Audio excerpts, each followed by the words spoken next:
believe I am streaming. Let's see.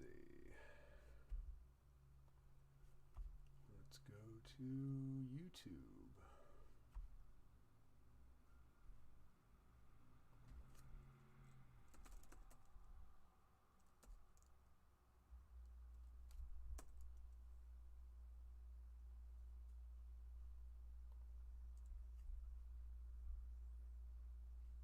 Yep, there I am.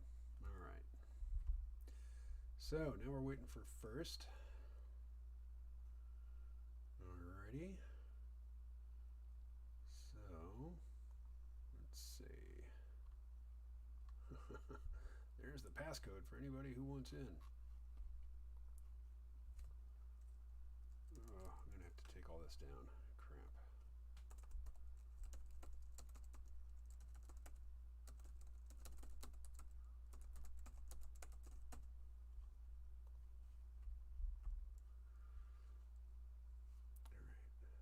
Get rid of that. That's already done.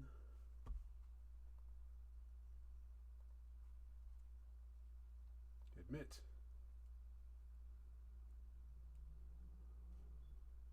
Hey.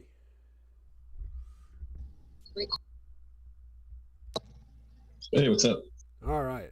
Well, we're recording. Are we recording? Yes, we're recording. Because I see that you are recording. Are you recording? No, I'm not. I don't think I have the feature on this account. Huh. Okay. Well, I guess I'm recording. I think you are, yeah. Yeah. And I don't think you even need to record on Zoom because if you're streaming on YouTube, it gets saved a copy. Right. So you can always have that. Well, It's pretty it convenient. don't hurt to have a spare. Oh yeah, yeah. I know. One of our chats magically disappeared off Zoom. Yeah. So, I have taken down the live stream, or the recording of the live stream that I just did, because it was scattered and kind of broken and all over the place. So we're starting anew. This will be the one that's actually up on YouTube.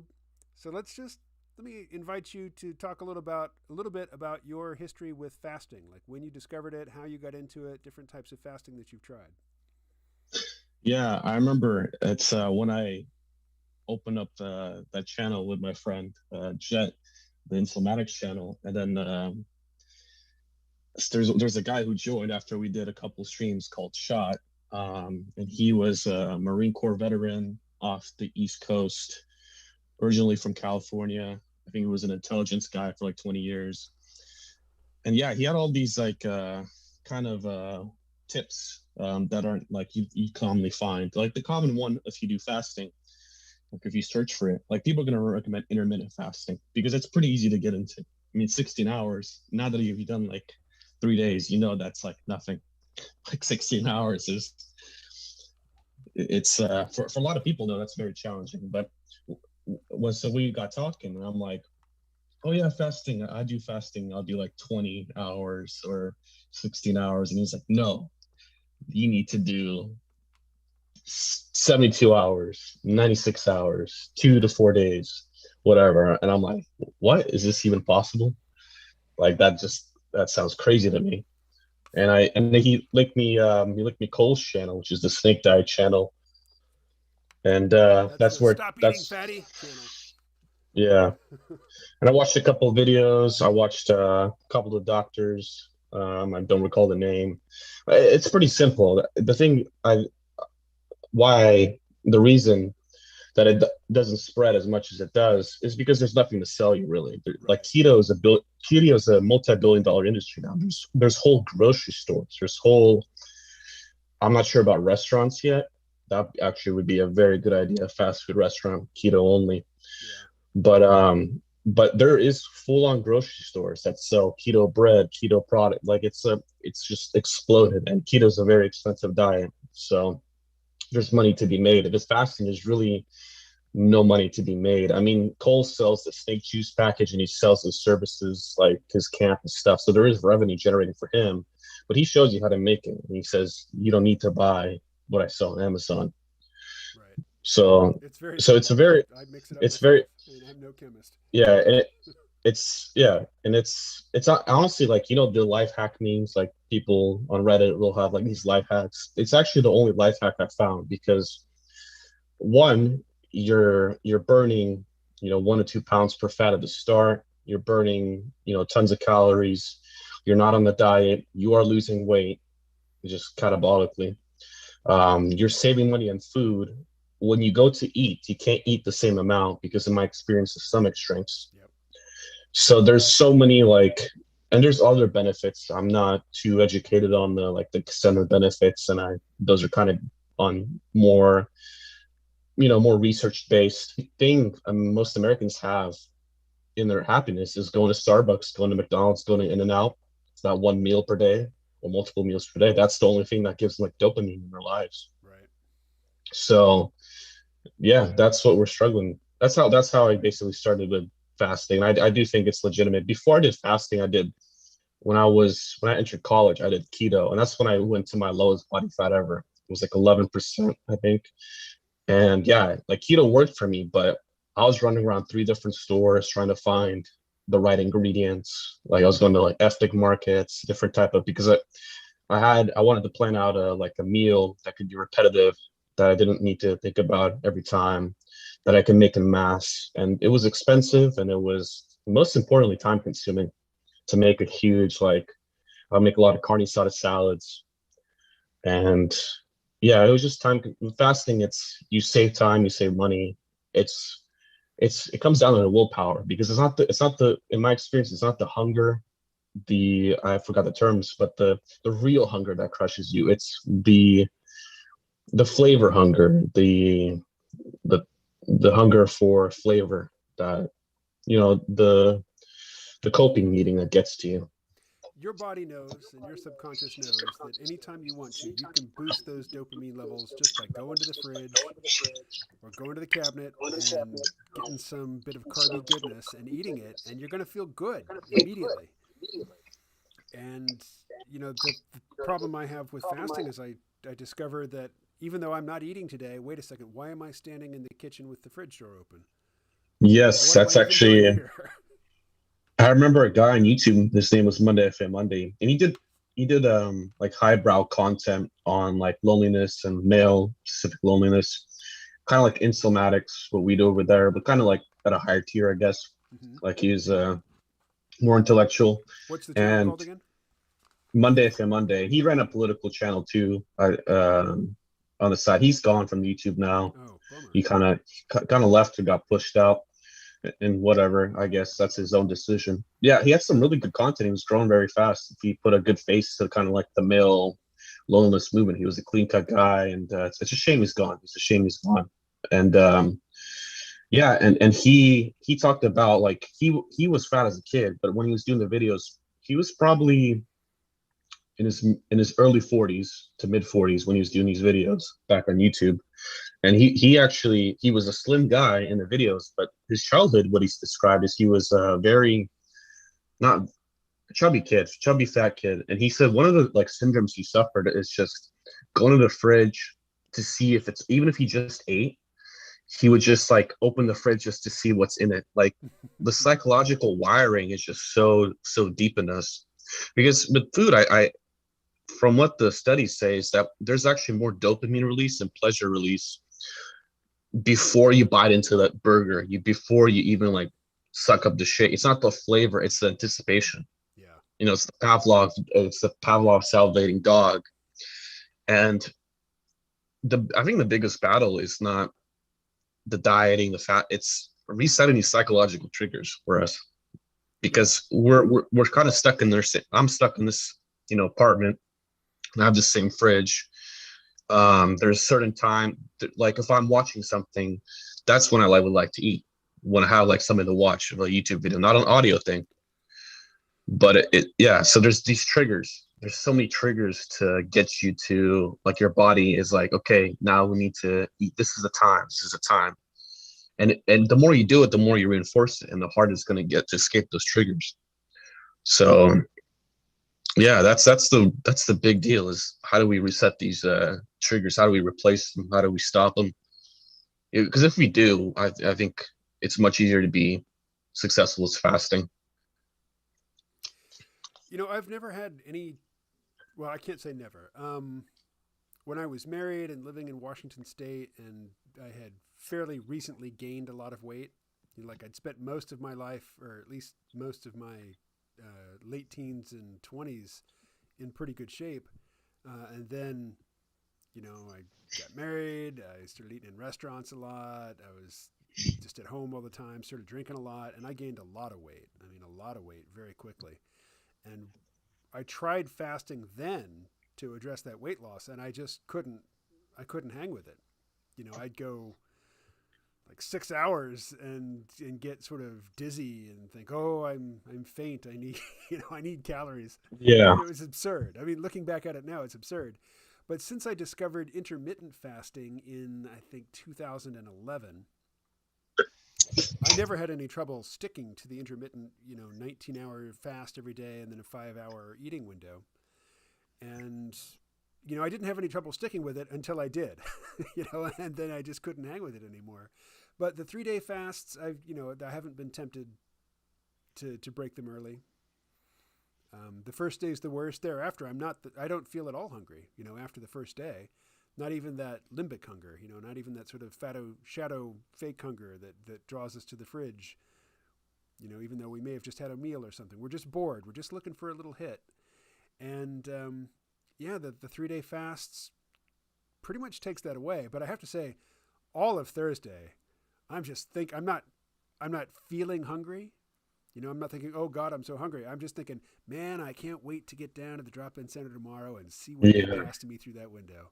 It's like a slot machine. It's like, what's gonna be the outcome? Yes. What am I gonna get? And I get really fixated on that. Yeah. What I noticed with fasting is while you don't consume while you fast, fasting consumes you. Here's what I noticed. You started putting out videos about fasting. When I get into long-term fasting cycles, it's all I can think about too. It's all I could, and I could start talking to my friends about it. And I noticed Lex Friedman, like when he started doing fasting, what did he do? He uploads a video. Like there's all these people on YouTube. As soon as they start doing like the hard cycles, that's 3 days at least. They start posting it. That's all they talk about for a lot of the times. Yeah. It can kind of consumes your mind. You start looking at the hours. You start like anticipating your next meal. Like it really consumes the mind. Like it's pretty crazy. It's it's pretty crazy how our consciousness can talk in our own like language and soul about food because it talks to you like it can talk. It's like a second person talking to you in your head. Like, isn't this burger going to be great? Don't these French fries are usually pretty bad? Like, going to be awesome? Isn't this like isn't even a soggy piece of like a hard cracker bread like at the end of like just the end of the pack? Wouldn't just that be great? It's very crazy. It's like I guess starvation can cause the crazy delirium in people. Never occurred to me that there would be such a thing as a fast food subreddit. Yeah, and there's fast, and it's so interesting because you have this dynamic of the consumers, and there's a bunch of employees that chime in and they talk about, oh, this is coming out, or this whole thing. It's so interesting, and like I would like anticipate. I'm like, oh, McDonald's is releasing like these new bakery items. Like, oh man, like yeah, I'll break my fast then. It's weird, like it really, yeah, like it is crazy weird behavior, and unfortunately, there's not a lot of talk about this. There's a lot of talk on YouTube about what happens to your body, the benefits, but there's no like you talked about in one of your vlogs about the fasting is that how how as you get into like more days, there's heavy diminishing returns and they hit fast. They hit Yeah. fast and that I know a guy, he did 10 days. He actually dropped a lot. He actually did consultation with Cole himself. Mm-hmm. He's in Canada too, and yeah, he said the same thing on the 10th day. It was just, it's like, why even do the 10th day? But by the 10th day, it kind of doesn't hurt as much as like the first or second day when you're doing it. So like it's pretty, I don't know. It's like, it's not really physical, like hunger warfare. It's really it's like the most psychological thing. Like, I guess you can go through without psychedelics in a way. Yeah, I remember that 10-day fast that I did. Um, like on day 6 and day 7 and day 8, it's like I'm well into it. I'm closer to the end than I am to the beginning, but the end still looks like it's a long ways away. And it's just intellectually, there's this weird sort of yawning chasm below you. It's like you realize you haven't eaten in over a week, and you're not gonna eat for another 4 days. You realize that, right? And and yet I'm not hungry. What's happening? How is it that I could feel hungry multiple times a day when I'm eating every day, and now go a week and not be hungry? But as I've mentioned many times, I lost zero weight. I weighed the exact same amount I did at the end of the fast as I did, 24 hours before that. Which, to me says if once you stop losing weight, there's no point. There's no point in So continuing. yeah. So when you talked about like did you talk about that like reflecting back on the fast, or did you talk about like there's like an actual third person dialogue happening in your head? There's like a second you that says you haven't eaten for a week. Like, are you talking about that? Yeah, Is that is that happening? there is that second. Yeah, there's like the narrator or there's the experiencer, and then there's the person who's like sort of distant from the whole thing. It's like, yes, I get your experience, but I also have this larger context, and that's the one saying, "Hey, you realize you haven't eaten in a week, right?" Well, remember the movie like Fight Club, Oh and yeah. how really Brad Pitt's kind of like the alter ego of Mm-hmm. that one guy. So that's what I kind of imagine is like there's the fat me. And he's like, like this is kind of useless. Like, what are you doing? It's like, just eat now. It's fine. Like, there's really like a second character that pops up, and and it's not like they try to subtly like they try to wear you down over time. Like, yeah, it's been a week. It's this, but yeah, what I noticed, as you do the extended time ones, it gets easier, kind of like to if you do like a 5 day, 3 days won't start as daunting. Right. But I wonder what, because both you and I had the same issue where eventually like somehow we just stopped even doing like the easy ones. Like it Yeah. just all collapses. Like the collapse really happens. The collapse of fasting, and I can't remember. I can remember when I stopped doing keto. I can remember the day when I just I looked at the bill, I looked at the time. My life got a little bit more complicated, but I can't. The fasting is such a. I can't tell you the day or even when that happened. It's so, again, I think our minds really go in a different place with all this stuff. It goes to an ancestral, pre-industrial kind of caveman place. I'm tempted to say that this 3 day formula that I've decided upon, like I fast Tuesday, Wednesday, Thursday every week. I break fast on Friday morning. Then I eat, pretty much without restriction over the weekend and on a Monday. Um, I want to say that it's really workable for me, that it's working fine, and that my body has adapted to it, and I'm used to the rhythm of it. But that's always been true in the past. Whenever I was on some successful, you know, either eating moderation, or eating, dietary or exercise regimen, while it was working great, and then something happened and it wasn't working anymore. The rhythm was broken or something. But as you say, fasts, which used to be easy, and for me that was every day. That was just 19 hours every day. It was routine. It was expected. It was beyond easy. I didn't even think about it. And then once I stumbled and I was off of that pattern, it was really really hard to reestablish it, to the point where I haven't reestablished it. I've had to do some sort of compromise like this, 3 days off, 4 days on schedule that I'm on now. Yeah, it's almost like there's like a trauma, there's like a trauma memory in your brain that refuses to go back to those 19-hour ones. Yeah. Like it's like, again, it's very weird what that happens with the conscious, because logically it'd be easier to go back to 19 days and continue this 3 day thing, right? But I guess your conscious hasn't been imprinted enough for a long time with a 3 day thing to kind of be traumatized by it. Yeah, Because it's just really easy right now. yeah, I remember like watching an MIT lecture that's free about like human psychology, and what causes trauma is a lot of negative events repeating or like happening all at once because we're made to handle like a couple bad stuff. Yeah. But it's when it all weighs down on one person, that's when they kind of have the mental break, when too much stuff just happens. And the last thing to break you can be a very small. It's the last, it's the straw that broke the camel's back. It's not that final straw. It's really all the straws. But that final straw is just the match. So yeah, that's maybe yeah, it's interesting. It's just I, I wish there was more discussion of this. Like there's just like the entry level stuff. There's so much good being explored and like motivate people through the once they get to the hard parts of it.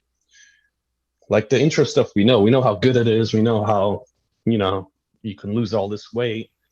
You got to do this. Cole will yell at you, but like the mental battle, just to keep it going or to understand where these thoughts are coming from. Yeah, it's the understanding that's the sort of baffling thing for me. Like, I understand we live in an environment where so many other parties win when we lose. You know, That's a good point. when our resolve breaks and we go, and break a fast even with some fast food. Like I would never break a long Mhm. fast with fast food. But a 3 day fast. I mean, that's one of the things I like about the 3 day fast is it's not so long that you have to be all that careful about how you break it. Um, but yeah, we live in an environment where we're just bombarded with advertisement for food, and it's really really hard, to blot out all food based advertising. Um, Oh, for sure. you You you know, you going on go ahead. going on a topic. Oh, sorry. What were you trying to say? Oh, just I was going to elaborate that on that whole point. Just list all the various ways where, there's lots of parties who profit when our resolve wavers and we start eating again. And they're fighting with one another to be first in line to serve us something because we're going to pay for it. So there's a lot of Yeah, interference, from the outside when it comes to controlling what and how much and how often you ingest food.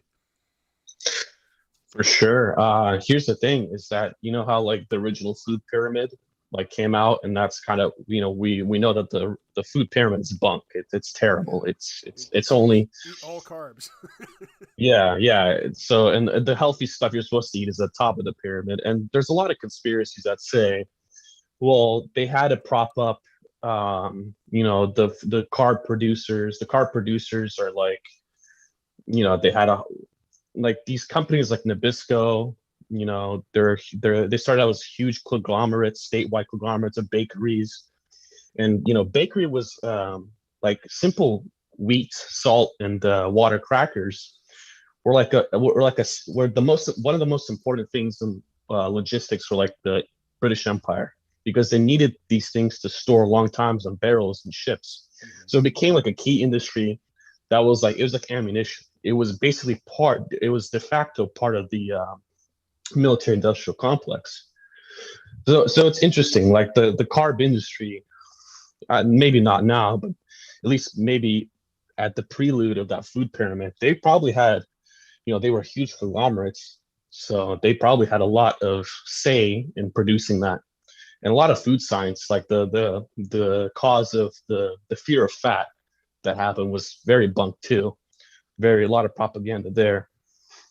Yeah, that's quite frustrating because I know it I, persists I to this think the day. next stage, I think the next stage is fasting though, because think about it.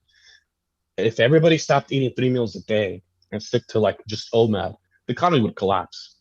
Fast food restaurants, Uber Eats, DoorDash, all this stuff. Like the food industry and how many people it employs, how many businesses. I mean, so many small businesses are just mom and pop restaurants, grocery stores. I mean, food is a big deal. I mean, it doesn't really seem that way, but if everybody started fasting, it was just I don't know what would happen. Once you do the fast, you know that 3 days, 3 meals a day is it's kind of insane. Yeah. It's really, it's from a biological constantly spiking, and not only do we have the 3 meals per day, we have the constant snacking. You gotta have your snack. And when we program kids from a young age in preschool, oh, you gotta have your snack. Gotta have your snack. And what were you constantly doing? You spike up people's insulin and you go into fat storing mode. So yeah, it's if everybody started doing this, no, yeah, I do think there'll be. I don't think right now that's happening, but if this really got out, if everybody was started like doing fasting, that wouldn't be good. That wouldn't be good for the economy at least. Probably be good for the national health statistics. Yeah, that's true. America just spends so much money on healthcare compared to other nations with a single payer system. Hmm. So you've been using an acronym, and I think you've been spelling it out for one meal a day. I think you've been pronouncing it OMAD, OMAD. Yeah, Yeah, one meal a day. yeah. So I just wanted to spell that out. I know I had heard you in passing say it, and I knew what you meant, but I wanted to make sure everybody knew what you meant. So yeah, one Oh meal a yeah, day. I hate to do that. I should have done it myself because it's kind of inconsiderate. Because I hate when people when you're a beginner or something, you're trying to watch some content. I'm not saying that we're trying to like be the go-to, but still, it's very frustrating when people have all these acronyms that are like, "Whoa, I'm just starting out. What does this mean?" And they just rush through it. It's pretty irritating. So yeah, I should have. But it's easy to slip into once you know the acronyms. Yeah, now I see that they weren't bad people. They were just slipping into it. They were just focused on the content. Yep. Yeah. So this is Tuesday. This is the end of my first day of the weekly 3 day fast, and this is the weird time. This is like every moment after noon tomorrow. It's like, oh, I'm closing in on the finish line.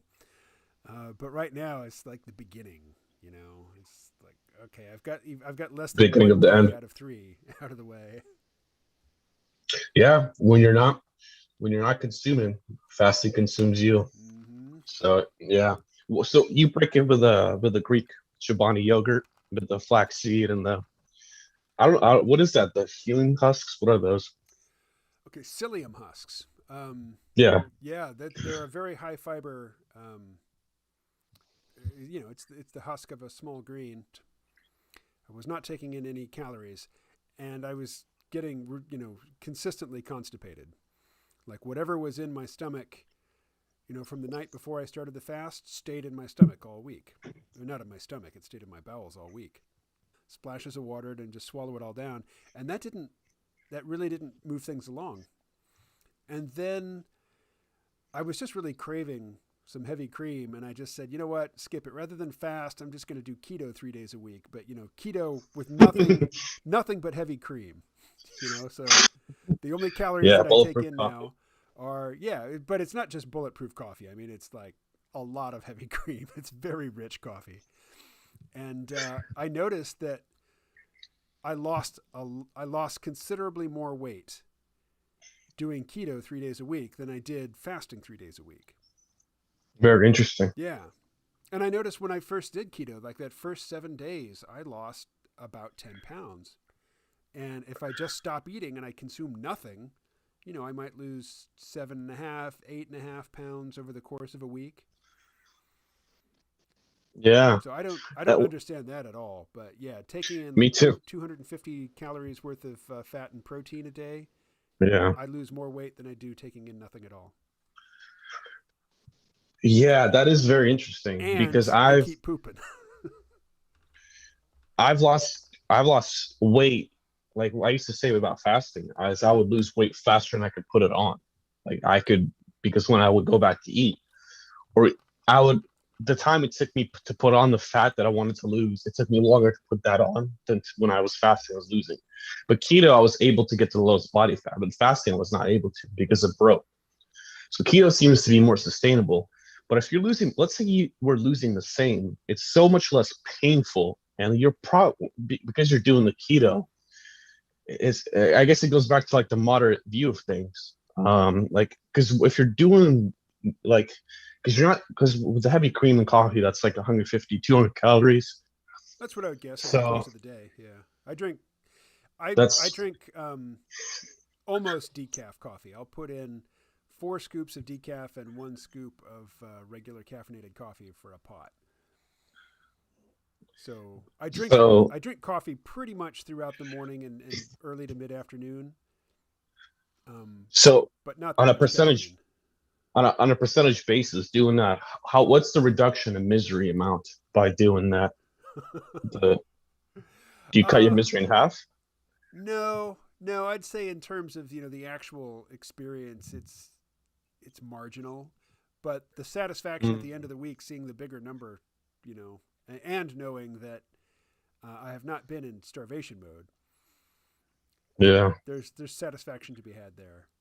Do you when you do the fasting slash keto with the heavy cream, do you when you go back to eat, does your impulse allow you to eat a lot less? Do you feel them coming off of a straight fast,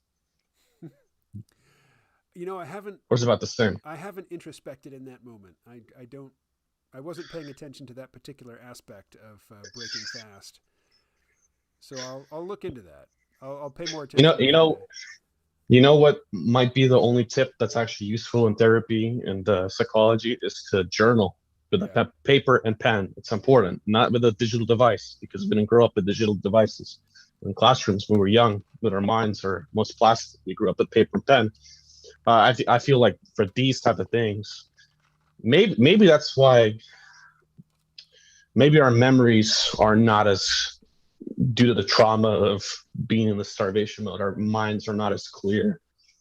So maybe we do need to actually journal with a maybe for your thing, just try journaling, an actual, like a school journal, hmm those cow pattern lab books. Oh, I did the Julia Cameron, morning pages, the three pages of nonstop Yeah. extemporaneous writing. I did that for years and decades, in fact. So, I I go back to that because you have familiarity. Your yeah, brain I have will, many filth journals lying around. you have, well, you can burn those and start fresh. And, you'll have some nostalgia. Your brain will have some familiarity.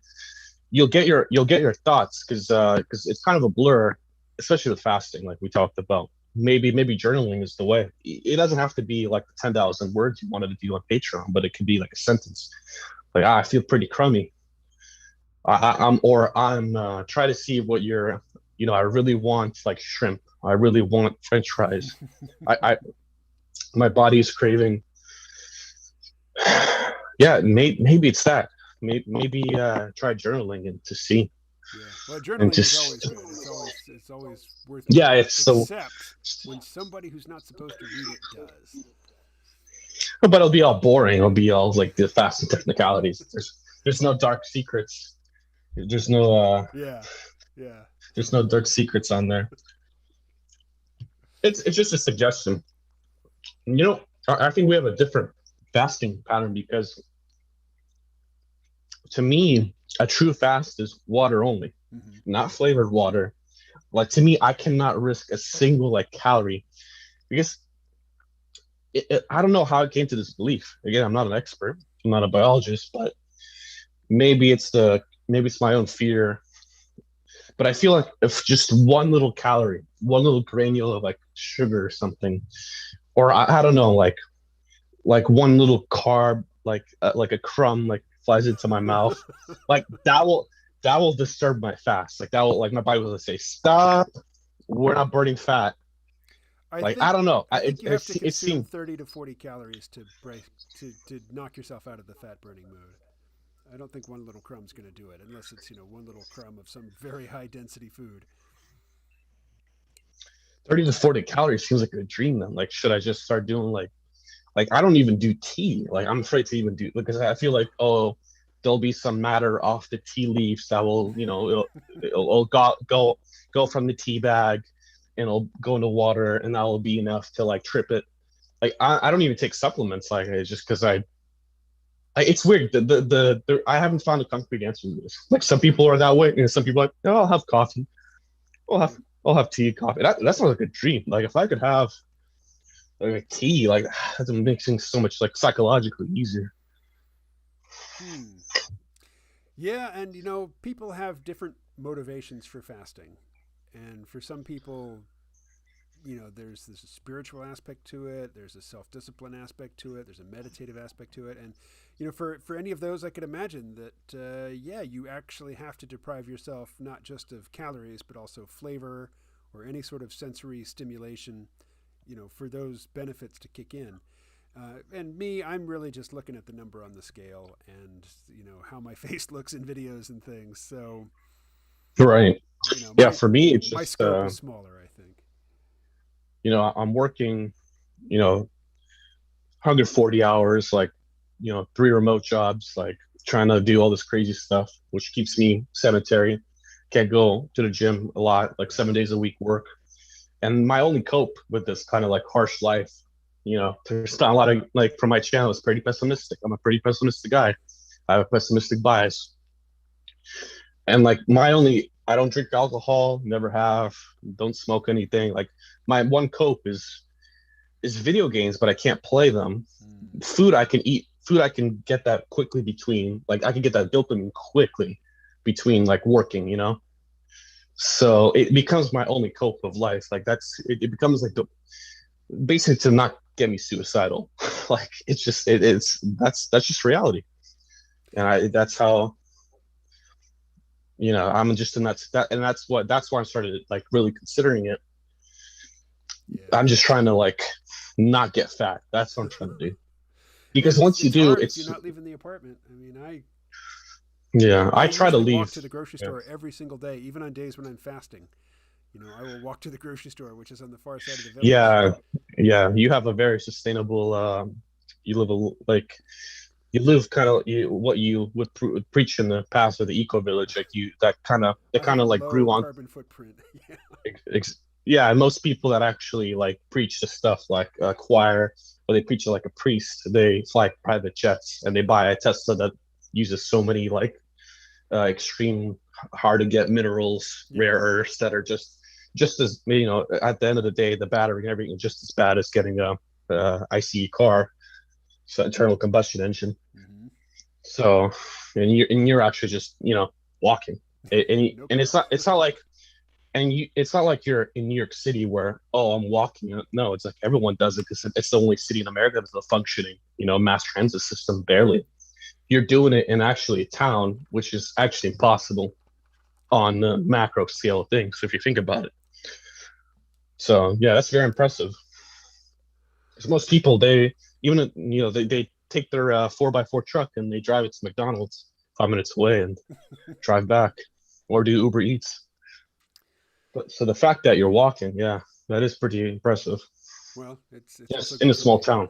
Yeah, I don't throw it out there, as bragging rights. It's just that if I weren't walking, if I didn't walk to the drop-in center for It food, if I should weren't be walking to the you're grocery store every day, I would you're be. doing it in a you're doing it in a village. That's impossible. Like that's crazy to think about. You're actually you somehow found a way to do it. Like somehow fate because like to have a walkable lifestyle, you have to be like a major city. Like Yeah. only New York City, basically. That's the only one you can do it. That's the only place where average footstep count reaches 10K.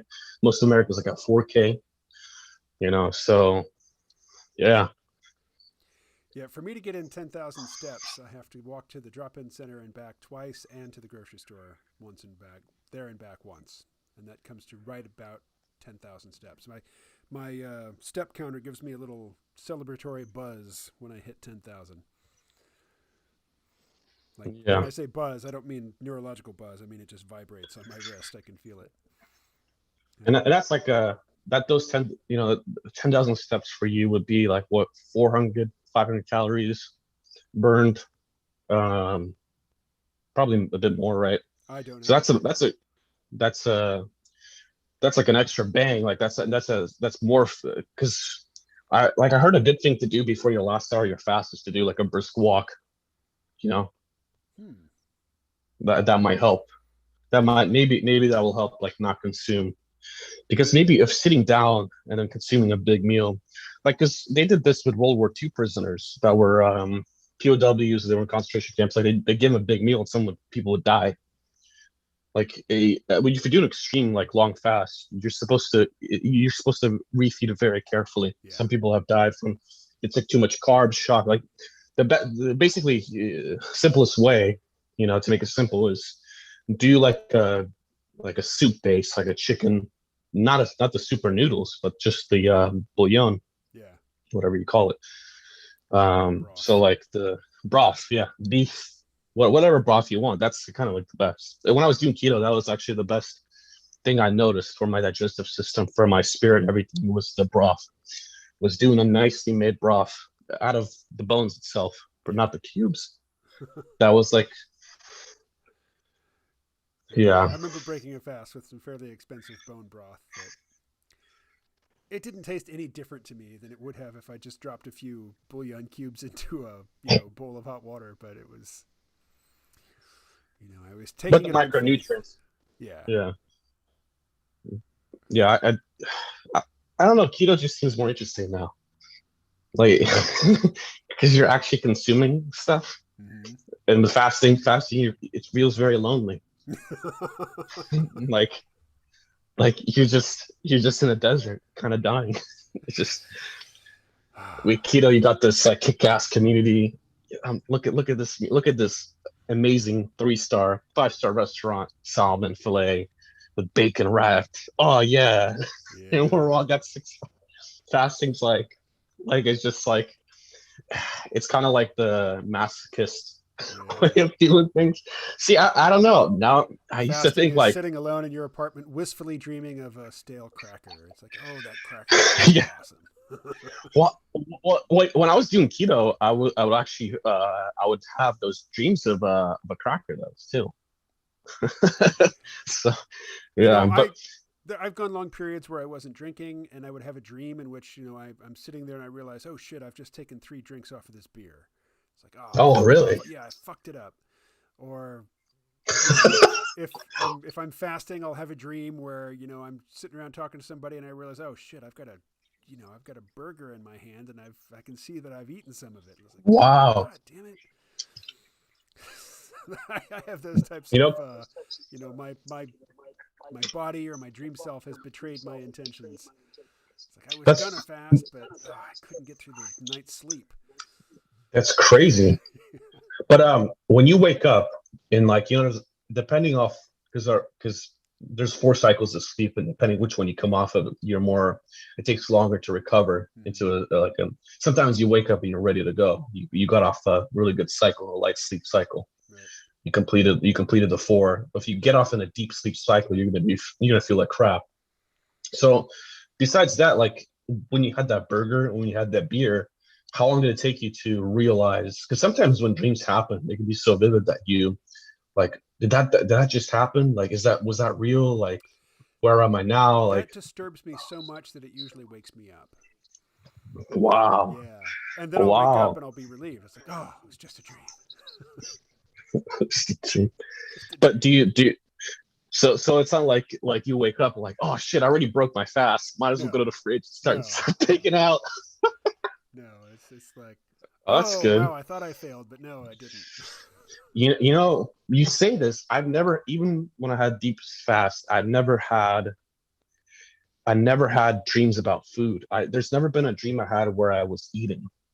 That's what's very interesting. I've never, not to think of it, never had food, never ate the food, never tasted food, never drank any liquids. I would, yeah, every dream that I can think of, and there's not like I can recall many, but I can never recall that I was eating. Like everything else, a lot of things I've been doing, like holding an item or driving or walking, running, but never like sitting down to eat. It's very I interesting. think the only dreams in which I eat are the ones where I know I'm not supposed to. Hmm. Because I can't recall any Now, dreams of food either, now that you mention it, other than the ones where I was supposed to be fasting and then I dreamed that I inadvertently or absentmindedly started eating something. again, is that our subconscious like fighting like a crazy battle? There seems to be some conflict, yeah. Because because our subconscious desire for food comes from the lack of salt, sugar, and carbs when we were prehistoric for most of human history, basically 70,000 years. and we're not adapted to this modern diet. It's like you were broke every day, and then like you have trillions of dollars now, and Yeah. like it's like, wait, you got to stick to a budget, you know? Wait a minute, stop that. Like it's like that type of mentality. It doesn't make, but somehow the subconscious, like, it can create a modern environment where you sit in and you eat a modern meal, a burger, you know? It's just that's just pretty crazy. Like, because it's not really because you know that you want to stick to your fast. You know you want to do your goal. You know you can't break your fast. You can't have that burger. You're not going to go all the way to a place to have a. That's just so crazy to me. That's so crazy. All right. Well, we've commiserated here. We shared our tales of woe. Is there anything else that you want to close on? I was wondering if you got any video links because I was sending this. I guess I sent them probably too late. I was just checking in if I posted three of them on the comments of the Patreon. So I was just checking if you had the chance to view any of them. Oh, I thought they were. no, I didn't see any links actually. Oh, okay. Yeah, it's in the. I basically commented separately for each video Okay. so it wouldn't get lost. So it's under when oh you're announced the Patreon. Those videos when you have time, not necessary. Just cool things are into on the YouTubes. Cool. I'll take a look. One of them is the Doug Lane Cyberpunk video, which I thought was very interesting. Oh, all right. Always happy to watch Yeah, a Doug Lane video. YouTube never shows me his stuff. like good, like wow, it's a pretty successful channel. Cool. All Yeah, right. I'll check it out. All right. Well, hey, first, it is always good to talk to you, and yeah, I wish you the best in all of your, dietary and exercise and lifestyle self-imposed limitations. yeah. I encourage you to keep doing it. Because there was another comment I saw that someone says, I don't think they even like knew who you are, but they ran into your video for some reason. And I noticed YouTube actually recommending now more days, like very small like videos that are kind of like random. Mm-hmm. Like it's kind of for some reason it's going back to like the old 2006 YouTube where like you don't know what you're gonna get. I Just welcome kind of that. I don't know what.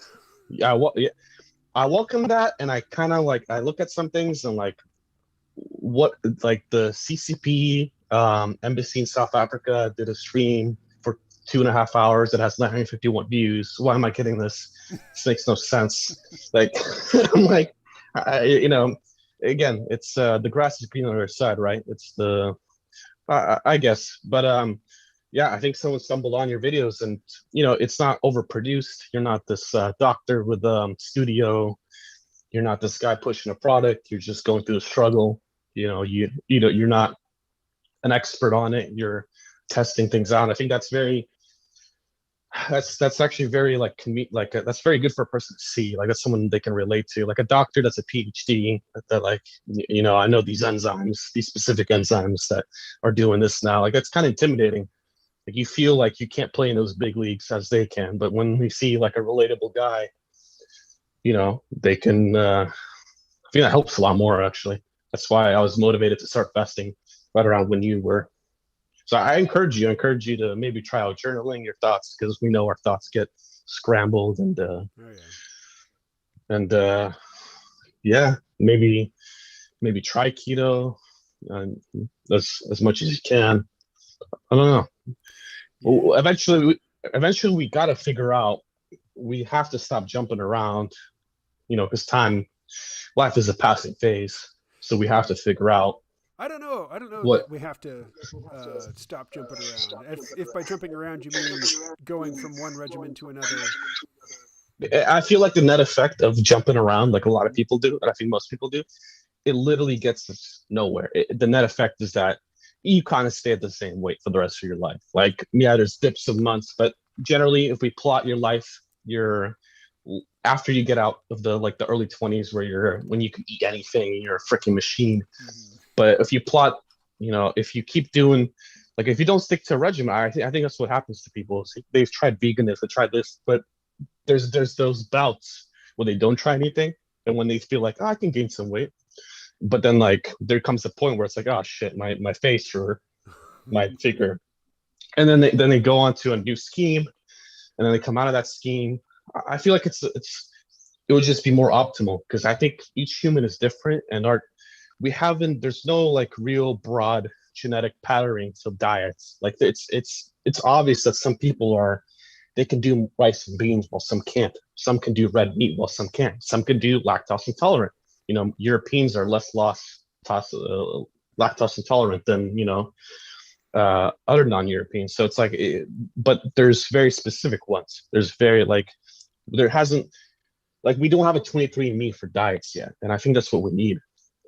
I think we do need to optimize this. There's probably a perfect diet. There's a perfect fasting diet regimen for you. That's like you get the most bang for your buck. You feel the least worst. You lose the most. Like it's the optimal one. Like it's not the one where you get too miserable, but it's not like it looks like the ninth day versus the 10th day. Why do we need to do the 10th day? Yeah. So I do feel like eventually the system, maybe some entrepreneurs will figure it out, and they'll at age 14 you'll go to a clinic and it's like, hey, this is your optimal food palette. This is your true pyramid. This is your true eating cycle. You know, Well, if you want to maybe. go, techno utopian, we can just say eventually there'll come a time when you go to a restaurant with your friends and the restaurant knows what your requirements are and what you like, and you don't order anything. The Oh, no, waitress no, or no, the no. hostess brings out what you need. Oh yeah, robo. No, a floating gravitational plate. No, no, this is the ultimate. You take a broccoli, and it tastes like a marshmallow, but it's broccoli. You're eating broccoli, I like or it broccoli. tastes like a chocolate. Yeah. I'd rather Well, have well, broccoli than marshmallow. well. What do you not like? What's your least favorite food? What's the healthy food that you don't like? I don't like Brussels sprouts. Brussels sprouts. You have some Brussels sprouts, and they taste like. What's your favorite food? Oh, gosh, pizza. It tastes like pizza, Yeah. and they taste like just like they somehow, and you can keep it like that. I think that's the future. It's just it's healthy and it tastes good, and you can eat it, and you're satisfied. Like that's it's too bad the food scientists we have are all employed by corporations that They just wanted us their to business, eat more. yeah, have unhealthy stuff, and maybe there can come a time. This is exactly. I'm actually not a technical, but I'm way more on the doomer side. I'm still in the Four Horsemen of the Apocalypse, JHK, JMG, Dmitry Orlov, and who's the fourth? We need a fourth horseman in this race of doom. Chris Martinson, Sure. maybe, I don't know. There has to be four, man. But yeah, but I still, yeah. Hopefully, the techno-utopian stuff is we can get to where nobody has to be fat anymore. Nobody has to be. Nobody has to have this amount of heart disease, amount of diabetes, because food is just engineered in a way that's palatable to most human beings. And our lives are not so filled with chronic stress that we're always trying to soothe ourselves with a little bit of food. Yeah, post labor, hopefully, Friedman. I think no, it was Keynes that predicted that by 2000 we were working 20 hours, but actually people are work more and more hours Yeah. inadvertently because of the cost of living. It's utterly, yeah, yeah. I don't know which direction we'll go to, but either way, we're gonna have to slim down because if we go medieval, we're not gonna have McDonald's. If we go to the JHK, go medieval, like that's gonna be all garden, tending our own gardens. Not gonna be burgers, not gonna be drive-throughs, Yep. not gonna be chicken, not gonna drive your SUV. Being fat will But either, become once again the rich man's privilege. yeah, maybe I don't know. Either way, we have to slim down. That's a goal we have, and hopefully humans get better at attaining that. Well, fuck humans. Hopefully, you and I get better at it. Oh yeah, The humanity in general, yeah, they can look after themselves or not. I'm being that's cynical. that's true. No, no, That's true. no. You should Well, push well, back my against that. well, actually, no. That's my personal belief is that the human race is so bad that it should die off. That's what I've actually stated in my podcast many times. But that's my bias, and I know that can be. someone doesn't have to be even that smart enough can destroy that point pretty easily. But no, my personal philosophy is humans are too messed up with this current state, and I have a negativity bias, and we shouldn't be around. Too much misery on Earth. Because if you look at Mars, it's a neutral planet. It's actually it's a more net positive than the Earth, because Earth, at least the way I see it, there's more collective suffering than there's happiness. Very few individuals are fully happy, but there's a lot of like suffering is guaranteed. Basically, it's the classic anti-natalist book, "Better to Not Have Been" argument. At least from my life perspective, at least from my personal life perspective, I would have been better not have been. At least for me. Well, it's too late in the podcast to divert onto that track, but Oh yes, that's a whole audiobook came out. yeah, I It's a know. whole audiobook. All Yeah. right. Well, you write the Uh, book, and I'll write the book refuting it.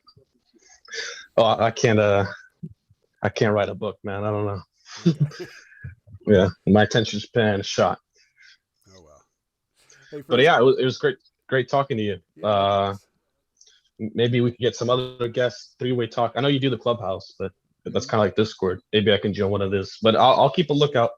We'll see. When you have no topics, I'm always watching interesting stuff that I think you can comment on. Right on. So I'll send it your way. Yeah. Sounds good. Thanks. Thank you, man. No worries. Take care. Bye.